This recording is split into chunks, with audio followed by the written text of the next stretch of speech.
네, 안녕하세요, 수험생 여러분. 저는 종로학원에서 영어를 가르치고 있는 김찬영이라고 합니다. 아마 오늘 이제 올해 들어서 처음 보는 평가원 시험이죠. 예, 그러다 보니까 이제 뭐 재학생 여러분이 되든 아니면 재수생 여러분이 되든 상당한 긴장감을 가지고 시험을 보셨을 것 같은데요. 뭐 제가 다른 거 하면 모르겠지만 영어를 한정지어서 얘기를 하자면 그래도 작년도 6월 평가원보다는 훨씬 쉽지 않았나. 물론 이제 작년 6월 평가원 문제가 너무 어려웠었죠. 예, 그래서 사실은 6월달 평가원 이전에 작년도 문제를 풀어보는 학생들이 좀 있던데 아마 본인들 멘탈이 바싹 깨지지 않았을까 싶거든요. 근데 그거보다 훨씬 쉬웠고요.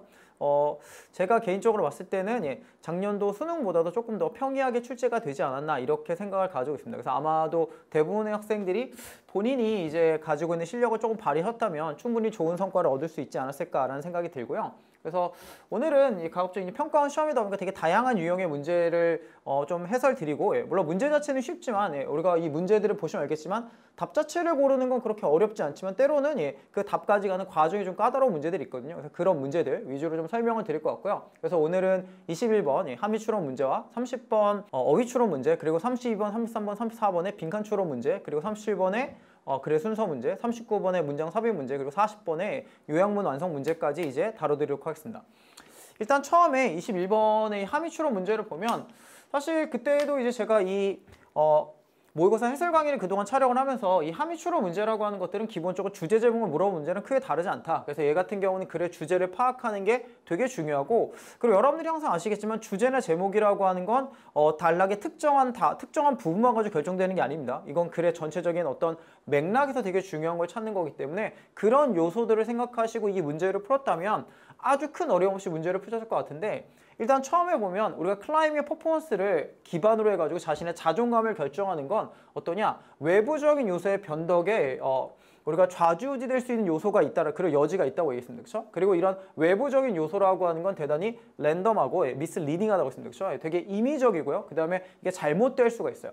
그러니까 쉽게 얘기하면 어떤 자신의 자존감, 특히나 이제 이거를 클라이밍 퍼포먼스랑 연관지어서 생각했을 때 이럴 경우는 외적인 요소에 휘둘릴 가능성이 되게 높다는 건데, 컴패리즌이라는 단어가 나오죠. 얘 같은 경우에는 지금 이런 외적인 요소 중에 하나가 되는 거죠. 비교. 그렇죠?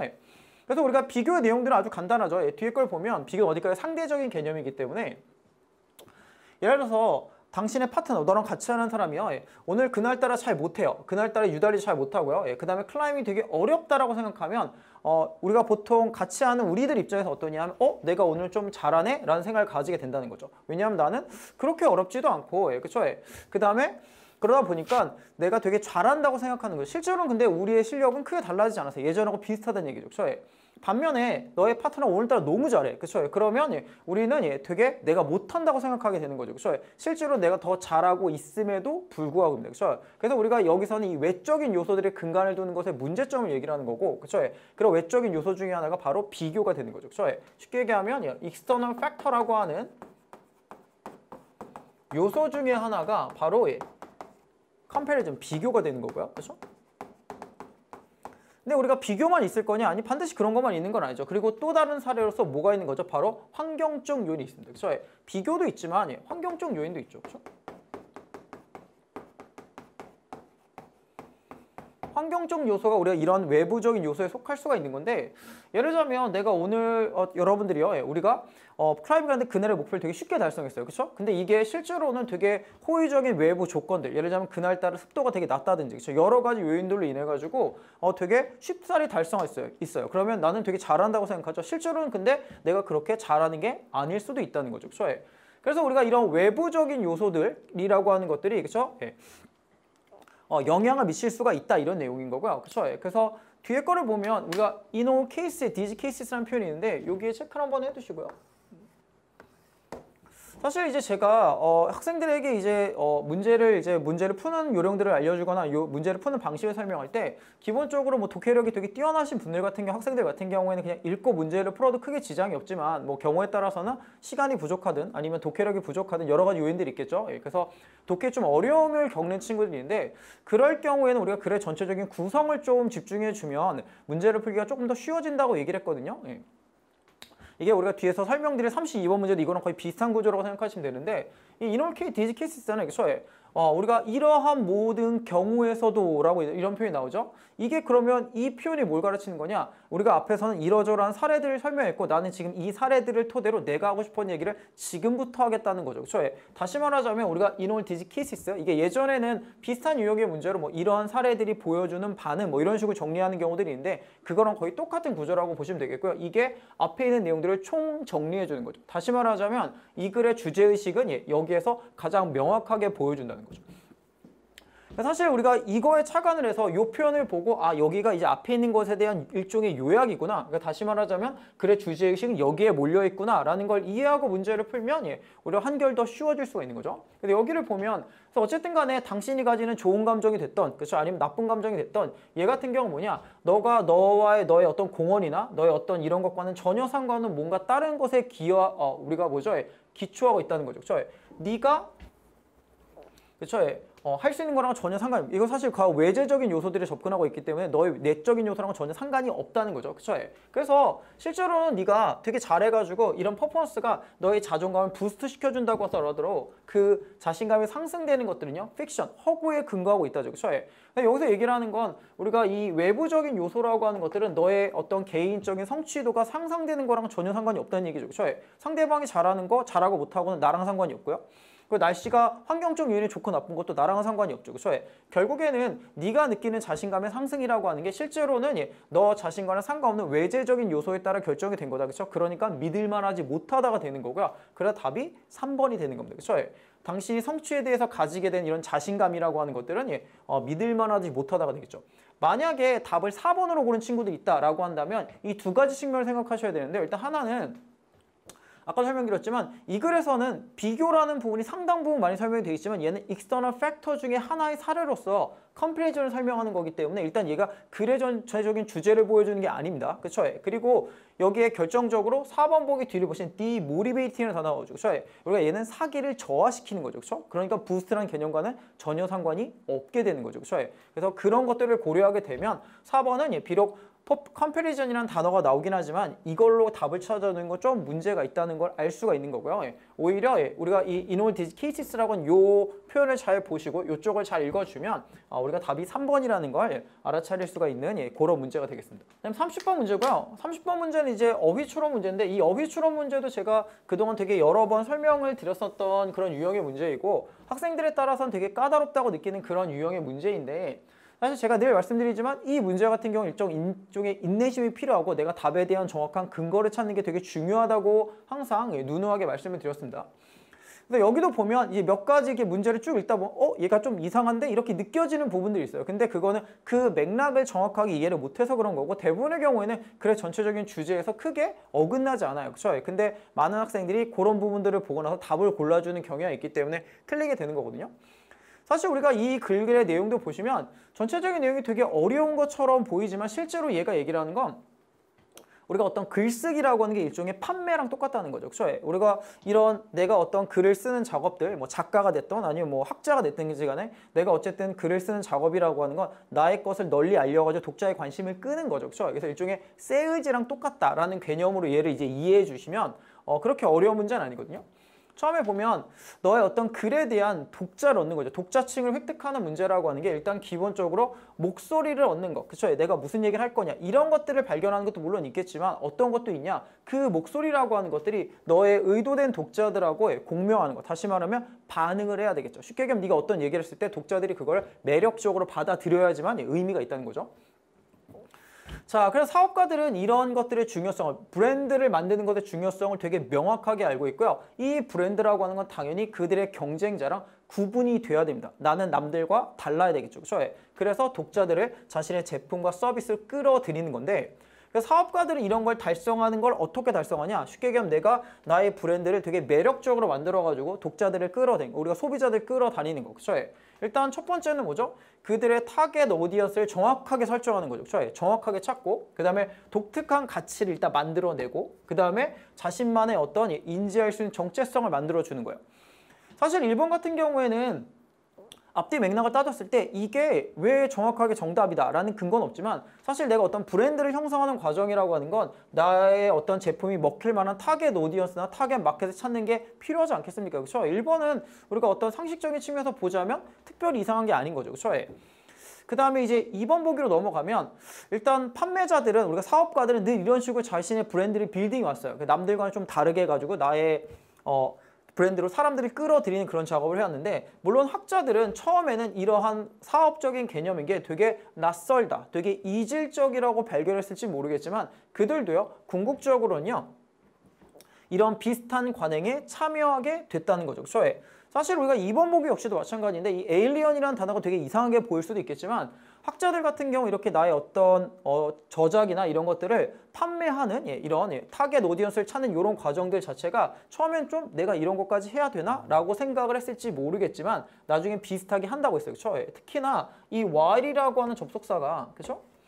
이게 처음에는 비록 뭐뭐 했지만 이런 의미를 가지고 있는 거기 때문에 처음에는 약간 이거 이상한 거 아니야? 라고 생각을 했지만 나중에는 여기에 참여하게 된다고 얘기했기 때문에 여기 앞에 나오는 에일리언 단어가 특별히 이상한 게 아니거든요. 처음에는 조금 꺼렸지만 나중에는 궁극적으로 참여하게 됐고 그래서 그들의 학문적인 저작에서 자신들을 남들과 구분시키려고 노력을 했다는 거죠. 그렇죠? 그래서 어쨌든 간에 우선 다른 사람들과 나를 구분하는 차별화의 노력이 되게 필요하다. 이런 식의 내용을 한 거죠. 이 밑에 있는 것도 마찬가지인데 기본적으로 리더러티 리뷰라든지 아니면 우리가 이 학문적인 저작의 모티베이션 섹션이라고 있는데 모티베이션 섹션이라고 하는 건 어떤 걸 설명하는 거냐면 우리가 어떤 글을 쓸 때 내가 이 연구를 왜 했는지 설명하는 거죠. 내가 이 연구를 왜 시행했는지에 대한 일종의 자신의 셀링 포인트를 파는 지점인 거예요. 차별화의 지점을 설명하는 그런 부분이라고 보시면 되겠고요. 사실 우리가 이 글의 전체적인 내용들이 나의 브랜드를 남들과 차별화시키는 거다. 나의 글을 남들과 차별화시키는 거다라고 생각을 그 부분을 이해하셨다면 여기 나오는 gaps라는 표현 자체가 그렇게 이상하지 않다는 걸 알 수가 있어요. 그러니까 앞에서부터 내용을 쭉 따라오면 일단 기본적으로 아까도 설명드렸지만 우리가 브랜드를 빌딩하는 과정에 가장 중요한 건 뭐죠? 남들과의 차별성이었죠. 그렇죠? 여기를 보면 distinct라는 표현도 나오고 그렇죠? 그 다음에 여기를 보면 set themselves apart라고 해서 그들 스스로를 따로 구분시켜주다 이런 얘기들이 계속 나오고 있기 때문에 차별화의 노력이 되게 중요하다고 얘기했는데 그런 걸 감안하면 기존의 연구 사이에 있는 갭들, 그렇죠? 우리가 이런 공백기들, 남들이 다루지 않는 분야를 내가 다루겠다라는 게 일종의 차별화 노력이 되는 거고요. 설령 이 부분을 앞에 있는 내용들을 잘 이해하지 못하고 놓치셨다고 하더라도 뒤에 걸 보면 우리가 어떤 표현이 나오냐? 바로 이러한 간과된 부분들이라고 얘기했거든요. 이게 가르친 말이 앞에 있는 gaps입니다. 그렇죠? 공백기가 되는 거예요. 남들은 안 다뤘지만 나는 얘를 다뤄주겠다가 되겠죠. 그래서 나는 남들과 다르다의 차별화 포인트가 되는 겁니다.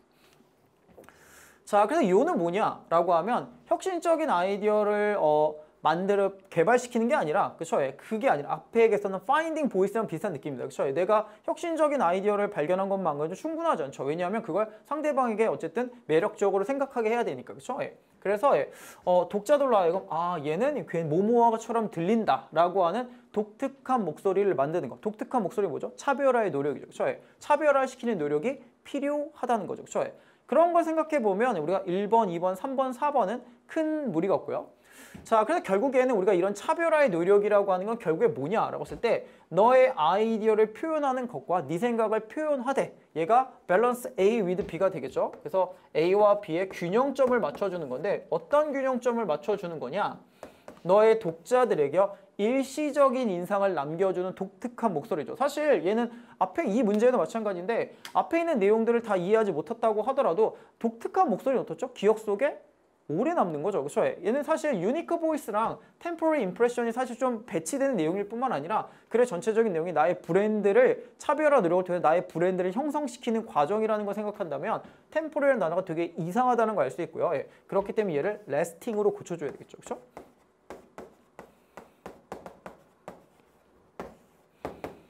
그래서 이 글 같은 경우에는 일종의 자신의 어떤 차별화 전략을 통해 나만의 브랜드, 그렇죠? 나만의 목소리 이런 걸 만드는 과정들에 대한 설명이기 때문에 일시적인 인상을 남긴다? 이 부분이 되게 어색하다는 걸 알 수 있죠. 그렇죠? 답은 5번이 되겠고요. 우리가 32번 문제 같은 경우에가 아까 이제 21번 문제를 제가 설명드릴 때 글의 어떤 전체적인 구조를 파악해 주는 게 조금 글을 이해하는 데 필요하지 않나. 그래서 그게 조금 더 여러분들이 글을 쉽게 이해하는 데 도움을 준다라고 저는 생각을 하는 편인데 우리가 이 글의 전체적인 구성을 보면 뭘 할 수 있냐? 이게 첫 번째 문장이 이제 뭐라고 설명을 막 해줘요. 예, 그리고 두 번째 문장을 보면 어떤 문학 작품이 나오죠. 그렇죠? 문학 작품이 나온다는 건 뭐죠? 얘는 그렇죠? 사례라는 거죠. 사례. 그렇죠? 이게 사례입니다. 그러니까 여기서부터가 일종의 사례, 그러니까 for example 예시에 대한 하는 내용인데. 늘 우리가 그래서 알겠지만 예시가 나온다는 얘기는 뭐죠? 앞에 걸 내가 받아서 설명을 해주겠다는 얘기인데 그럼 앞에 거를 받아 설명해 주는 건 앞에 걸 왜 굳이 받아서 설명을 해주냐? 그렇죠? 앞에 있는 문장이 되게 중요하기 때문이죠. 그렇죠? 그래서 우리가 이런 글의 전체적인 구성을 봤을 때 어떤 걸 눈치채셔야 되냐면 이 첫 번째 문장이 글의 주제에 해당할 가능성이 상당히 높겠구나라는 걸 생각을 해주셔야 돼요. 그래서 이 첫 번째 문장이 글의 주제고 그리고 이 맨 마지막 부분, 빈칸 추론 문제는 보통 주제가를 물어보는 문제 아니겠습니까? 그쵸? 그런 걸 생각하면 이 첫 번째 문장이 마지막에도 돌아오겠죠? 그쵸? 그래서 그런 걸 생각하면 우리가 첫 번째 문장을 제대로 이해하시면 그리고 글의 구성에서 첫 번째 문장이 주제다. 그리고 얘가 어떤 걸 설명하는 건지를 잘 이해하신 다음에 예시는 그걸 확인하는 정도로만 잘 해주시면 얘도 답을 찾는 건 그렇게 어렵지 않습니다. 처음에 보면 우리가 저자들이요. 보통 이 작가들이 우리에게 인상을 줍니다. 어떤 인상이냐? 내가 어떤 등장인물들의 얼굴을 묘사했어라는 인상을 줍니다. 그렇죠? 묘사했다는 인상을 주는 거죠. 근데 실제로는 그들은 우리에게 단순히 뭔 준 거냐면 그 안을 채울 개괄적인 아웃라인만 제공한 겁니다. 그렇죠? 그래서 이렇게 되는 거죠. 우리가 저자들이 그렇죠? 아웃라인을 제공했는데 그렇죠? 우리는 그 사람들의 얼굴에 대한 묘사를 받았다고 이렇게 착각을 하게 된다는 거죠. 그래서 이 글은 어떠냐? 아웃라인과 그 다음에 전체적인 묘사, 세부적인 묘사가 되겠죠. 그렇죠? 요 차이점들을 설명하는 요거의 구조라고 생각하시면 되겠고요. 그래서 헤르만 브로쉬라는 사람의 걸작인 몽유병을 보면 우리는 어떠냐? 그 사람이 되게 이빨이 크다라고 하는 뭐를 봐? 이빨이 크다. 그러니까 이가 되게 크다라고 하는 건 얼굴에 대한 묘사는 아니죠. 그렇죠? 얘는 뭐죠? 아웃라인이죠. 대충에. 얘 대충 이 사람은 이가 크다. 그렇죠? 그럼에도 불구하고 우리는 어떻게 느끼질 않냐? 이 사람이 그냥 이빨만 있는 우리가 공백지라고 생각하진 않는 거죠. 그렇죠? 얘는 되게 눈이 커라고 했을 때 눈만 있고 다른 건 없다라고 느끼진 않잖아요. 그렇죠? 우리가 나머지는 우리가 알아서 생각을 채워넣게 되는 거죠. 그렇죠? 대충의 아웃라인만 줬지만 우리는 이걸 아웃라인만 줬다고 생각하지 않는다는 거죠. 자, 그래서 대부분의 경우에 우리는 어떠냐? 우리가 이 문장의 구조를 보면 mistake A for B라는 구조가 있거든요. mistake A for B입니다. 얘는 A를 B로 착각하다인데 어떤 사람의 외모가 그죠? 누군가의 외모가 어떤 효과를 갖고 있다. 어떤 효과가 있다라는 얘기를 듣는 것과 이 외모에 대한 묘사를 착각하게 된다는 거죠. 우리는 대충의 어떤 인상만 받았을 뿐이지만 우리는 그게 외모에 대한 설명이라고 생각하는 거죠. 그렇죠? 외모에 대한 인상은 뭐겠어요? 그렇죠? 아웃라인이겠죠. 대충의 아웃라인만 받았지만 우리는 이 사람의 얼굴에 대한 설명을 들었다라고 생각하는 거죠. 그래서 우리가 이 시인은 그렇죠? 뭐라고 설명했었냐라고 하면 기본적으로 물건 그 자체를 그리지 말고 그냥 얘가 만드는 인상의 효과를 그려라고 얘기한 거죠. 그렇죠? 쉽게 얘기하면 디테일하게 묘사하지 않아도 우리가 사람들이 다 알아듣는다가 되겠죠. 그렇죠? 자, 그렇고요. 그 다음에 우리가 이 소설의 내용, 에블린 워라고 하는 사람은 이 캐릭터, 새로운 등장인물을 묘사할 때 어떻게 설명했냐? 얘 같은 경우에는 그 나이대 사람이 갖고 있을 만한 외모를 갖고 있다고 설명한 거죠. 그렇죠? 그러니까 예를 들자면 얘는 30대인데 30대의 남자가 갖고 있을 만한 그냥 그런 외모를 갖고 있어 라고 하는 뭐만 받은 거죠. 그렇죠? 우리는 아웃라인만 받은 거죠. 우리가 디테일한 설명들은 전혀 듣지 못했습니다. 그냥 얘는 대충 이런 애구나 라는 어느 전체적인 인상 정도만 받은 거지 실제로 우리는 묘사를 들은 적이 없죠. 하지만 그럼에도 불구하고 사람들은 이 묘사를 들을 때 어떤 느낌을 받냐? 실제로 뭐죠? 묘사가 된 것처럼 느껴지게 되는 거죠. 그렇죠? 쉽게 얘기하면 우리가 이 앞쪽에 있는 파트가 그 나이대의 사람, 그 나이대의 남자들이 응당 가질 만한 그냥 외모를 가졌어라고 하는 건 뭐죠? 그냥 아웃라인 정도만 받은 거죠. 그렇죠? 하지만 우리는 어떤 인상을 받게 되는 거죠? 우리는 얼굴에 대한 묘사, 설명을 들었다. 이렇게 느끼게 되는 거죠. 따라서 우리가 이 글에 있는 내용들을 그대로 설명하자면 이 부분에 들어갈 건 describe the face of their character. 여기에 해당하는 내용을 찾아주시면 되는 거죠. 그렇죠? 예, 우리는 얼굴에 대한 이 등장인물에 대한 충분한 설명을 들었다라고 생각하게 된다가 되겠고요. 그걸 감안하게 되면 답은 1번이 됩니다. 그렇죠? 얘가 어떤 식으로 생겼는지에 대한 설명을, 정확한 설명을 들었다가 되겠죠. 그렇죠? 답은 1번이 되는 거죠. 그렇죠? 그래서 얘 같은 경우에는 이 32번 문제 같은 경우에는 중간에가 다 사례네. 그렇죠? 그러면 얘가 사례가 사례가 두 번째 문장부터 쭉 이렇게 이어지고 있다는 건 첫 번째 문장이 주제일 가능성이 높다라는 걸 생각하시고요. 그렇죠? 그리고 첫 번째 주제 설명하고 있는 게 아웃라인과 설명, 이 두 개를 우리는 아웃라인만 받았지만 설명을 들었다고 생각하는 이 개념을 가지고 들어가시면 여기가 설명에 해당하는 부분을 찾겠다가 되는 거고요. 그 설명에 해당하는 부분을 찾아주면 문제가 해결이 되는 거기 때문에 그런 방식으로 문제를 접근해 주시면 얘는 해결이 가능한 문제죠. 물론 이제 해석하기가 쉬운 그런 문제는 아니지만 그만큼 우리가 글에 대한 정확한 구조에 대한 이해를 가지고 들어가면 생각보다는 쉽게 해결이 가능한 문제입니다. 33번이고요. 33번과 34번 문제가 있는데 기본적으로 33번과 34번은 해결하는 방식은 저는 비슷하다고 생각은 해요. 물론 33번이 저는 개인적으로 조금 더 쉬운 편이라고 생각을 하지만 33번 문제는 우리가 이 문제를 접근하는 방식은 어떠냐? 이 글에 갖고 있는 개념어, 저는 이제 보통 이걸 키워드라고 부르는데 이 개념어에 대한 이해도가 있으면 문제를 생각보다 쉽게 풀어줄 수 있지 않나 이렇게 생각을 하거든요. 처음에 보면 when in narrow라는 표현이 나오거든요. 사실 이 글에서 가장 중요한 개념어가 바로 얘가 됩니다. narrow.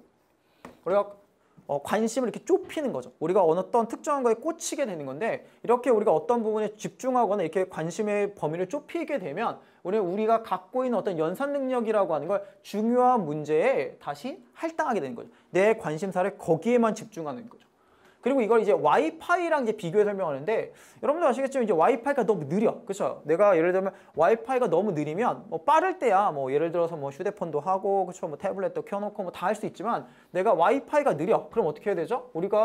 내가 비디오 화상회의가 지연되지 않으려면 나머지는 다 끊어야 되겠죠. 그렇죠? 그러니까 쉽게 얘기하면 우리가 어떤 와이파이가 느리게 됐을 때는 여러 가지 잡다한 요소는 다 쳐내는 것처럼 우리가 뭔가에 집중하게 되면 이런 여러 가지 잡다한 요소를 다 쳐내고 가장 중요한 일에만 집중할 수 있다는 거죠. 그래서 그 뒤에를 보면 내로잉이라는 표현이 또 나오죠. 그렇죠? 그러니까 쉽게 얘기하면 여기에 설명하는 우리의 휴대폰과 태블릿을 끊어버린다는 게 뭐에 해당하는 거냐? 바로 내로잉에 해당하는 겁니다. 관심을 좁히는 거.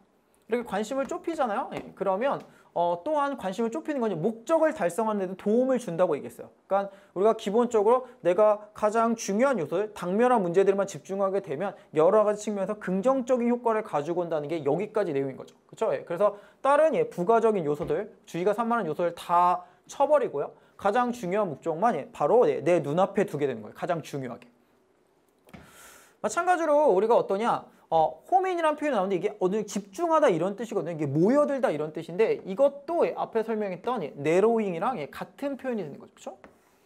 우리가 뭔가 이렇게 집중해야 될 관심사가 이렇게 좁혀지게 되면 어떤 동기부여의 강도도 훨씬 더 높아지게 되겠고요. 우리 눈앞에 있는 것들에 집중하다 보니까 그렇죠? 우리가 내가 내 눈앞에 바로 있는 것들에 집중하게 되면 내 바로 앞에 있는 것들이 가장 중요하다라고 생각하고 거기에만 집중하게 된다는 거죠. 그렇죠? 그래서 여기까지는 뭐냐? 내용이 갖고 있는 장점입니다. 장점. 내가 뭔가에 집중하게 됐을 때 긍정적인 효과를 가져오게 된다고요. 어느 잠깐 동안에는 이런 트레이드오프, 이런 교환이나 거래라고 하는 게 가치가 있어요. 하지만 우리가 블랭크하게 되면 우리는 여러 가지 단서들과 신호들을 놓치게 된다는 거죠. 물론 우리가 언어에만 꽂혀 있으면야 그렇죠? 그 일을 빠르게 달성할 수 있지만 얘가 또 다른 반대급부의 단점들도 당연히 존재할 수가 있겠죠. 그렇죠? 그러면 우리가 잘 생각해보면 우리가 앞쪽에서는 뭐라고 설명했었냐? 이런 내로잉이 갖고 있는 장점들. 그래서 여기 워스와이라고 표현했죠. 근데 우리가 블랭크라면 뭔가 단점들도 생긴다고 얘기했어요. 그렇죠? 당연히 우리가 여태까지 글의 흐름을 봤을 때 뭐의 단점을 얘기를 할 거냐? 당연히 내로우가 되겠죠. 그렇죠? 그러니까 이 글의 개념어가 내로우고 이거의 장단점을 설명하고 있는 거라는 걸 생각한다면 여기에 들어갈 것도 내로우가 되는 거고요. 사실 우리가 이 부분을 뒤에서 똑같이 또 설명하고 있어요. 뭐라고 설명했었냐면 우리가 한 발 물러서 가지고 더 나은 길을 볼 수 있다는 걸 전혀 인식하지 못하고 한 길에만 꽂혀 있을 때 하나에만 꽂혀 있는 거죠. 이게 뭐죠? 내로우가 되겠죠. 그렇죠? 마찬가지로 우리가 하나의 길에 너무 좁게 갇혀있게 되면이라는 표현이 또 나옵니다. 그렇죠? 여기요. 여기 struck narrowed in for too long이라는 표현인데 얘도 마찬가지로 앞에 있는 narrowing과 같은 표현이죠. 그래서 이 글은 이런 식으로 보자면 앞쪽에서는 우리가 어떤 주의 집중력을 좁히는 것의 장점을 설명했지만 너무 여기에만 꽂혀있게 되면 주변의 어떤 이런 단서들을 놓치게 된다고요. 이 빈칸에 들어갈 건 이 글의 가장 중요한 개념어인 narrow에 해당하는 걸 찾아주시면 되겠습니다. 그렇죠? 근데 얘는 개념어를 바꿔주는 패러프레이징 해준 문제라고 생각하시면 되겠고요.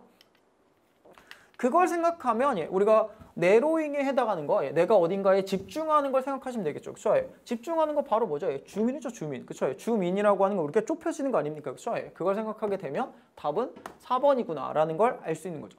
사실 그래서 이 글 같은 경우는 이 글의 개념어가 내로우라는 걸 아냐 모르냐 요걸로 이제 구분되는 문제라고 보시면 되겠고요. 그래서 개념어를 찾겠다라고 생각하시면 이 문제 오히려 쉽게 해결이 될 수 있어요. 그 다음에 34번이고요. 34번은 사실 어떤 느낌이냐면 지문의 내용을 이해하기 어려운가? 라고 하면 그렇진 않습니다. 그래서 지문의 내용을 이해하는 거는 뭐 아주 어려운 파트는 아니라고 생각이 되는데 오히려 답을 찾기가 좀 더 까다롭지 않나 제 생각에는 선지에 대한 분석 이런 쪽이 조금 더 어려운 문제처럼 느껴지거든요.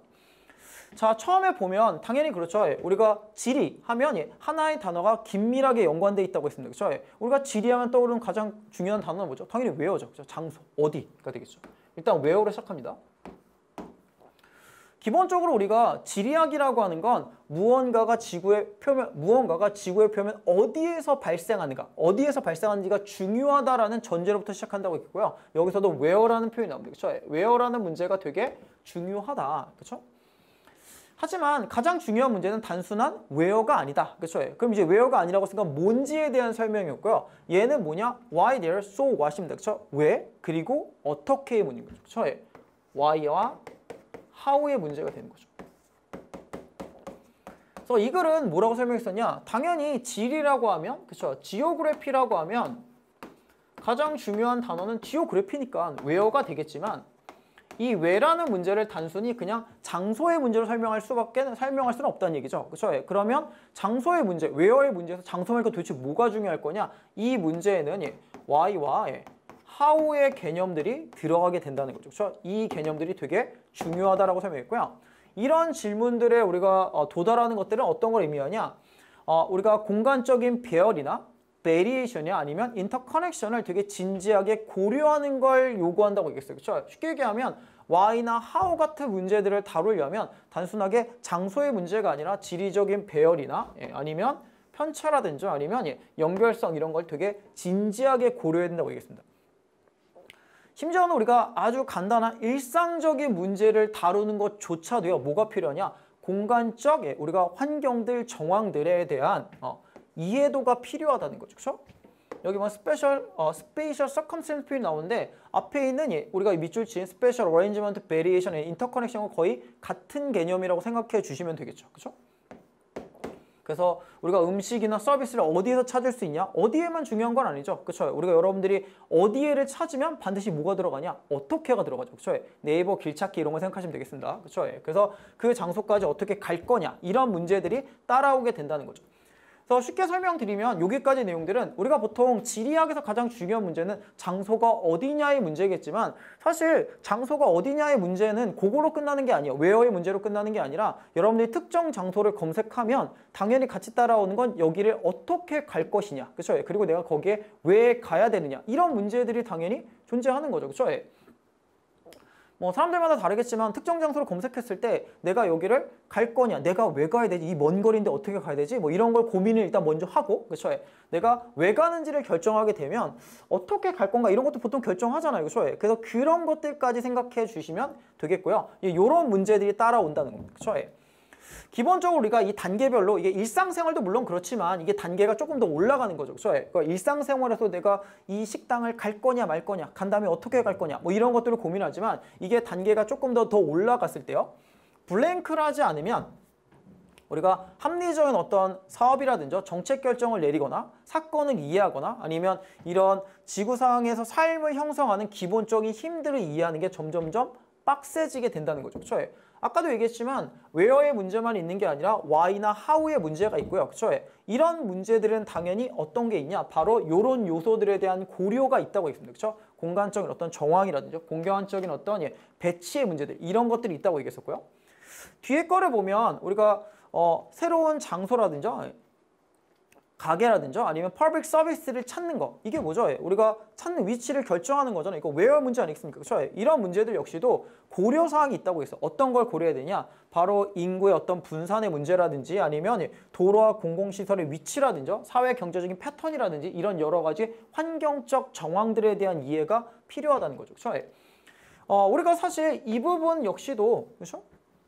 이게 어떤 where의 문제라고 생각하는 지리의 문제잖아요. 그렇죠? 공간의 문제라고 하면 이 공간의 문제를 이해할 땐 이런 환경적인 정황들에 대한 요소가 필요하다는 얘기를 여기서도 해주고 있는 거고요. 여기 뒤에 보면 이주라고 하는 게 왜? 어디에서 발생하느냐. 얘도 마찬가지로 왜랑 어디에니까 뭐 어디에 문제가 되겠죠. 그렇죠? 이런 걸 할 거면 뭘 이해해야 되냐? 정치적인 조직이라든지 아니면 우리가 차별의 어떤 공간적인 결과물이라든지 기타 등등등을 이해해야 된다는 거죠. 그렇죠? 이게 뭐죠? 아까 얘기했던 환경적 정황들을 이해해야 된다는 얘기가 랑 똑같은 거죠. 그렇죠? 그러니까 결국에는 여기서 얘기를 하는 건 where의 문제라고 하는 건 단순히 이 공간의 문제라고 하는 건 where에서 끝나는 게 아니라 그렇죠? how나 why 같은 문제가 되게 중요하다. 그렇죠? 이런 것들을 설명해 주는 거고요. 이 how나 why라고 하는 개념들이 여기서 이제 공간적 정황 이런 식으로 설명해 줄 수가 있는 거죠. 그렇죠? 그래서 여기에 들어갈 건 당연히 how나 why 이게 도대체 왜라고 하는 개념들이 들어가 줘야 되는 거고요. 그거랑 가장 근접한 답을 찾아주면 나머지 것들은 사실 여러분들이 보시면 알겠지만 싹 다 안 됩니다. 일단 1번은 why라는 표현이 들어가지만 문화 간의 갈등은 전혀 얘기한 적이 없잖아요. 그렇죠? 그래서 언급된 적이 없기 때문에 당연히 탈락이고요. 그렇죠? 왜의 문제는 설명한 적 없죠. 그렇죠? 그리고 뭐 기후변화 이런 건 뭐 전혀 얘기한 적도 없고요. 그렇죠? 누가 결정할 거냐 이것도 없죠. 그렇죠? 이렇게 싹 다 지우고 나면 how라는 개념어가 들어가는 얘가 그렇죠? 답이 될 수밖에 없겠죠. 그렇죠? 지구의 표면에서 현상들이 어떻게 다 배열되고 일어나고 있는가 정도가 되겠죠. 그렇죠?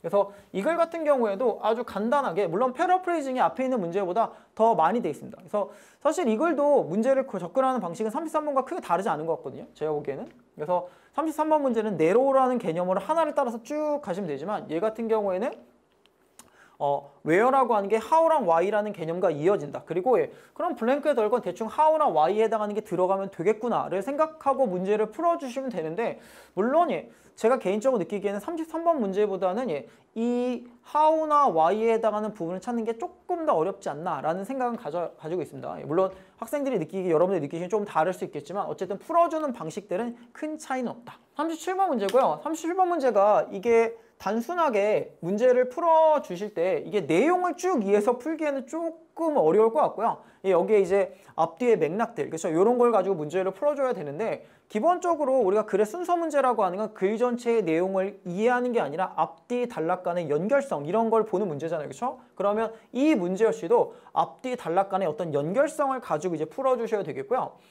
이게 여러분들이 이거 나중에 인터넷이나 이런데 뭐 유튜브에 검색해 보시면 알겠지만 이게 이제 장난감 이제 펜듈럼 이게 쉽게 진자죠. 요게 있는데 제가 그림을 잘 못 그려서 그런데 제가 그림 실력이 정말 허접해서 그런데 요게 이렇게 자석이 이렇게 4개가 있고 여기 진자가 있으면 이게 있거든요. 이런 식으로 돼 있으면 이렇게 진자를 이렇게 딱 놓잖아요. 그러면 얘가 자석이 있으니까 이게 쇠니까 얘가 천지사방으로 자기가 가고 싶은 데로 가거든요. 손에 이렇게 딱 논다고 해서 여기를 찍고 여기를 찍고 이렇게 가는 게 아니라 어떤 때는 얘를 1번으로 찍고 어떤 경우는 얘를 1번으로 찍고 어떤 경우는 얘를 1번으로 찍고 얘를 2번으로 갔다가 이렇게 가지만 어떤 경우는 얘를 1번으로 찍어도 그 다음에 2번으로 여기로 가고 막 이런 식으로 이제 가는 그런 진자들에 대한 설명이 있어요. 유튜브로 한번 검색해 보세요. 그러면 이제 제가 말씀드린 게 뭔지 알 건데 우리가 이런 혼란, 케이오스를 가장 잘 보여주는 사례가 뭐냐? 우리가 이규젝티브 토이란 표현이 있는데 이거 찾아보시면 이게 탁상위나 아니면 이런 사무용 장난감 약간 이런 느낌이에요. 그래서 그런 장난감들로 팔리는 우리가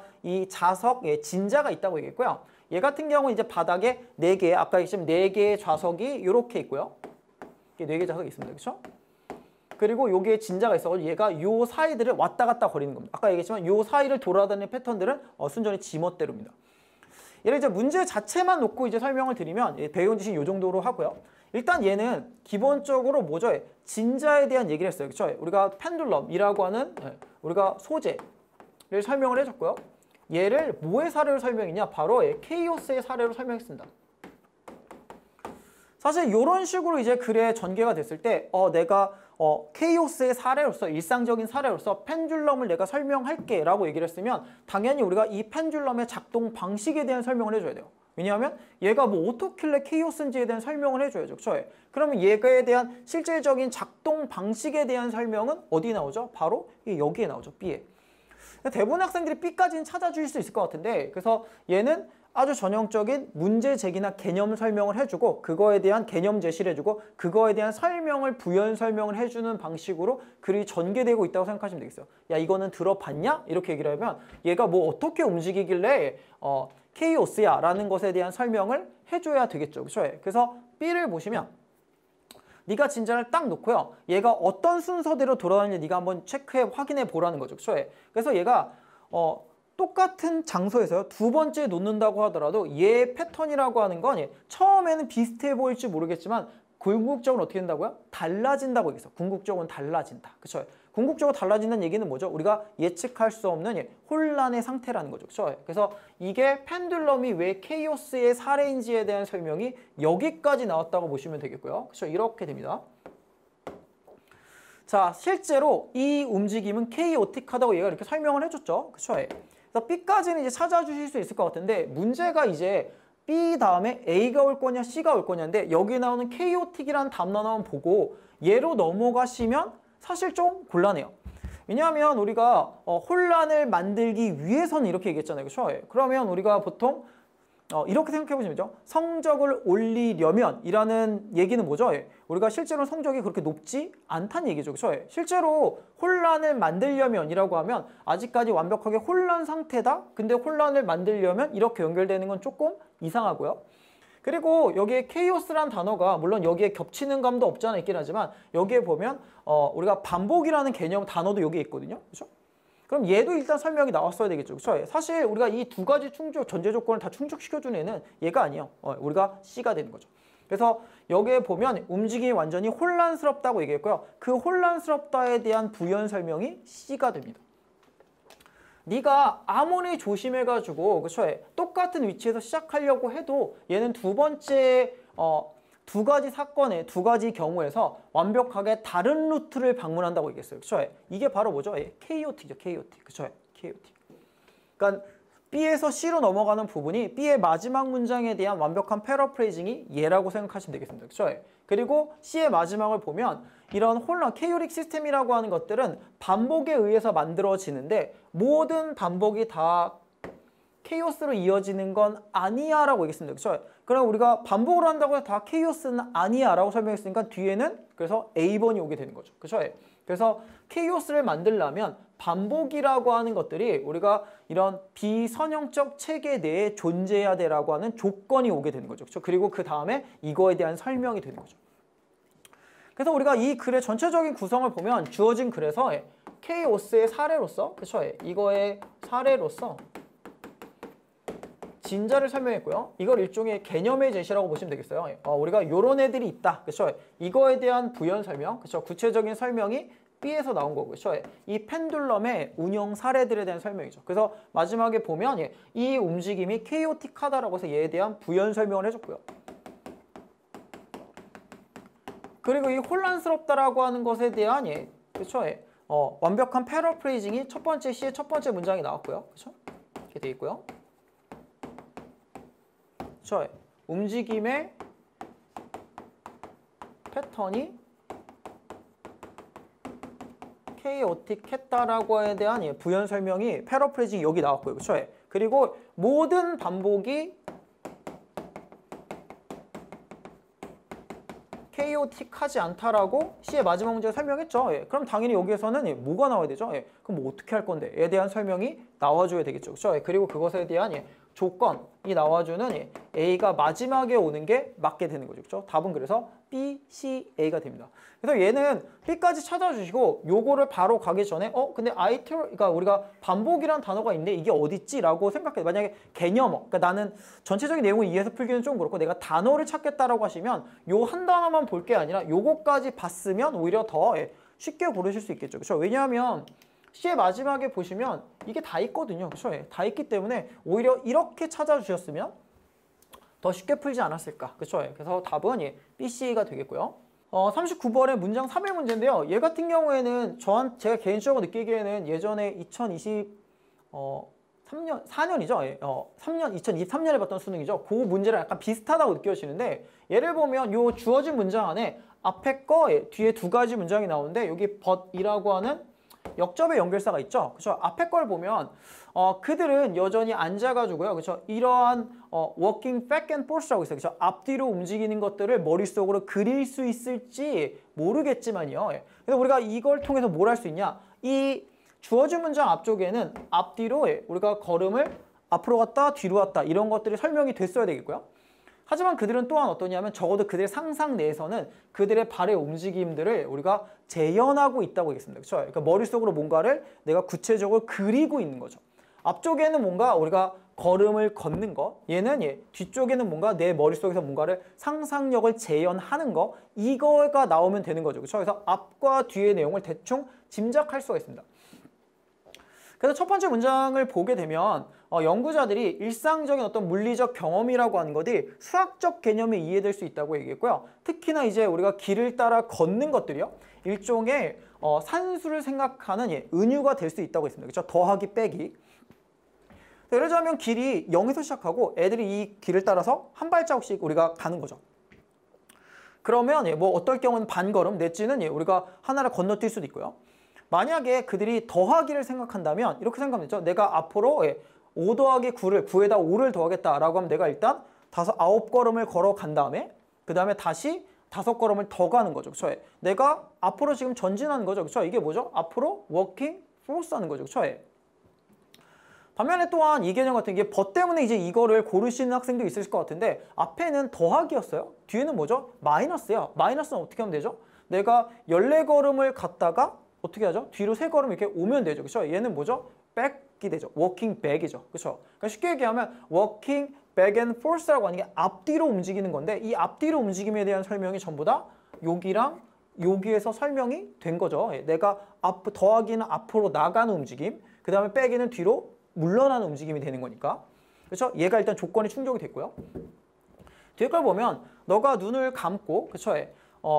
그들이 눈을 감게 되면 그들은 어떠냐? 그 길의 형태라든지 아니면 나무의 냄새라든지 아니면 걔네들이 만드는 우리가 이런 소리들을 상상하게 된다고 했어요. 그렇죠? 이 상상하는 게 뭐죠? 바로 우리가 그 순간을 재현하는 거죠. 그렇죠? 그래서 이 릴라이빙에 대한 설명이 여기에서 이제 설명이 나오고 있는 거죠. 그렇죠?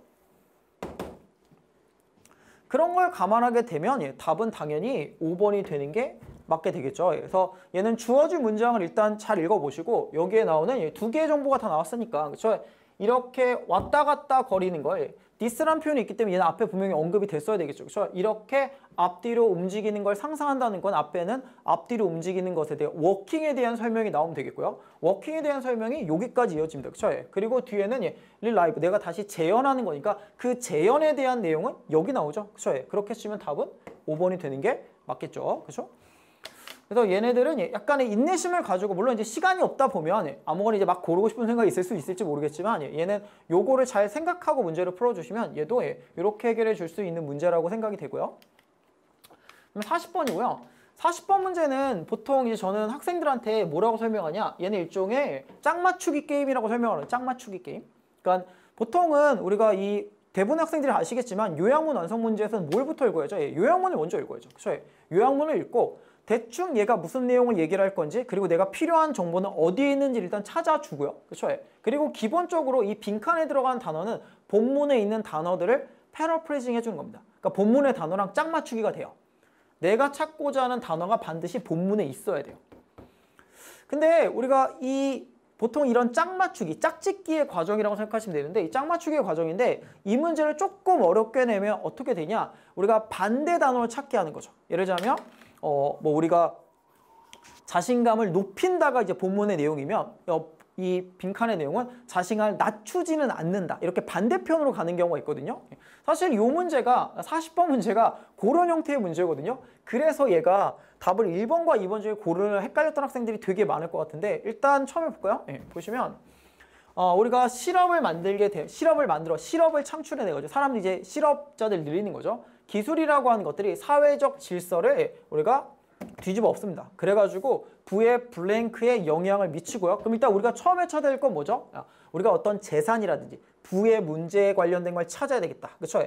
일단 얘는 돈과 관련되거나 재산과 관련된 개념을 찾아줘야 되겠다가 일단 첫 번째 1번이고요.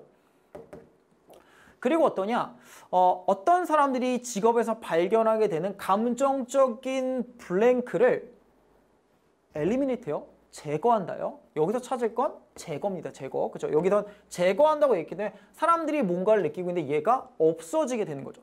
이거를 그냥 문제를 풀면 답을 다른 걸로 갈 가능성이 상당히 높거든요. 그래서 일단 보면 우리가 찾아야 될 건 뭐다?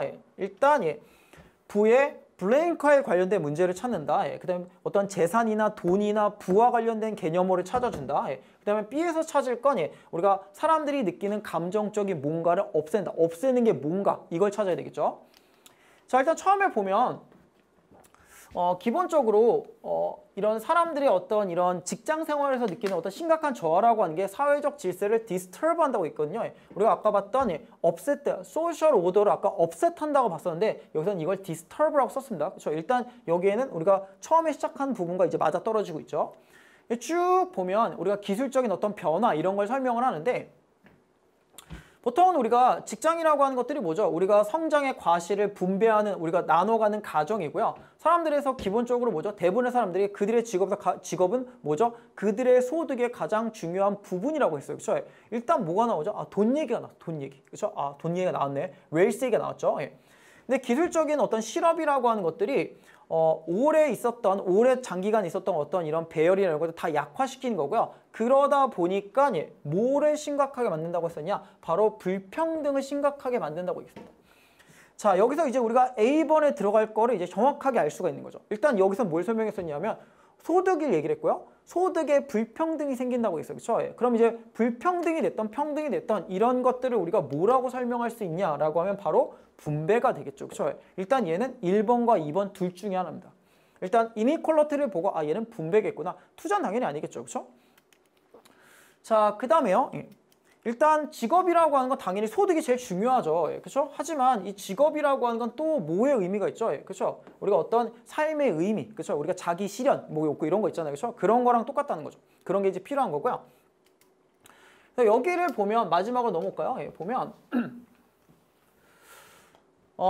여기를 보면 어떤 사람들이 그들의 직업에서 운 좋게 느낄 수 있는 우리가 충족감이죠. 충족감. 충족감이 어떻게 된다고요? 하려고 하시니까 사라지게 되는 거죠. 사라진다고 얘기했어요. 이 사라지는 게 결국에 뭐죠? 엘리미네이트가 되겠죠. 그죠? 그럼 얘네들이 잃어버린 거 뭐죠? 충족감이죠. 그렇죠? 풀필먼트죠. 그럼 당연히 차 들어갈 건 뭐죠? 리워드가 되겠죠. 엠프티니스는 공허함이잖아요. 그렇죠?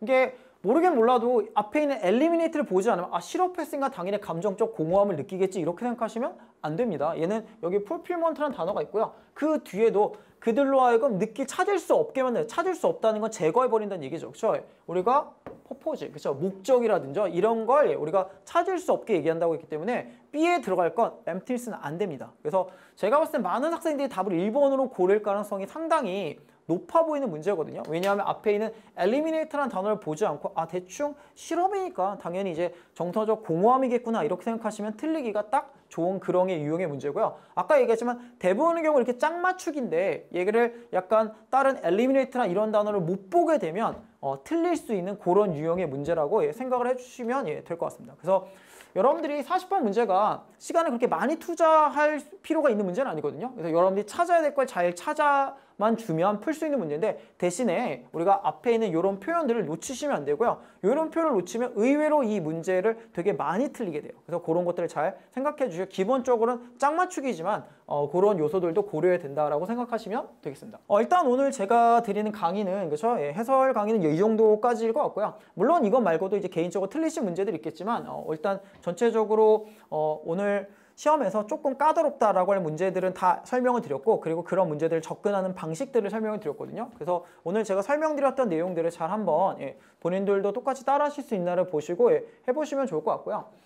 뭐 어차피 뭐 저도 이제 항상 늘 말씀드리지만 6월달 평가는 정말 중요한 시험이고요. 그리고 이게 재생들까지 포함되기 때문에 본인의 위치를 좀 더 정확하게 알 수 있다. 이런 되게 중요한 의미를 갖고 있죠. 하지만 6월달 평가원 성적이 좋다고 해서 대학교를 가는 것도 아니고 6월달 성적이 좀 안 좋다고 해서 대학교를 못 가는 건 아니잖아요. 그렇죠? 그래서 이 모의고사라고 하는 건 특히나 이 평가원 시험 같은 경우에는 기본적으로 본인의 위치를 좀 더 객관적으로 냉정하게 파악할 수 있다는 쪽의 의미가 있기 때문에 이번 시험에 너무 일일비하지 마시고요. 본인이 생각하는 목표에 맞춰서 공부를 진행하시는 게 좋고요. 물론 영어 같은 경우는 절대평가이고 그렇죠? 누가 들어오든 안 들어오든 본인의 등급은 달라지지 않지만 그래도 평가원 문제는 상당히 이제 여러 가지 문제는 상당히 공신력이 있고 나름 객관적인 문제거든요. 내가 만약에 이 문제들을 봤을 때 어느 부분이 취약한가라는 걸 정확하게 분석하셔가지고 본인이 앞으로 공부할 방향들을 잘 설정해 주시면 아마 수능까지 아직 시간이 있기 때문에 그렇죠? 물론 이제 6월달 평가원이 되면 남은 시간이 얼마 없다는 압박감을 느끼시는 건 맞지만 아무리 마음이 급하다고 해도 우리가 단계를 밟지 않고 나갈 수가 없는 거거든요. 그래서 앞으로 내가 어떤 걸 해야 될지에 대한 정확한 계획을 수립하시고 그걸 잘 따라가시면 남은 기간에도 얼마든지 좋은 성과를 얻을 수 있기 때문에 이번 성적을 잘 참고하셔가지고 본인의 나갈 길을 잘 찾으시면 수능에서 반드시 좋은 결과가 있으실 거라고 저는 믿어 의심치 않습니다. 그래서 오늘 하루 시험 보는 거 수고하셨고 그죠? 요거를 가지고 너무 좌절하거나 너무 우쭐하지 마시고 요걸 가지고 내가 앞으로 어떻게 할지를 잘 생각하시기를 바라겠습니다. 오늘 하루 수고하셨습니다.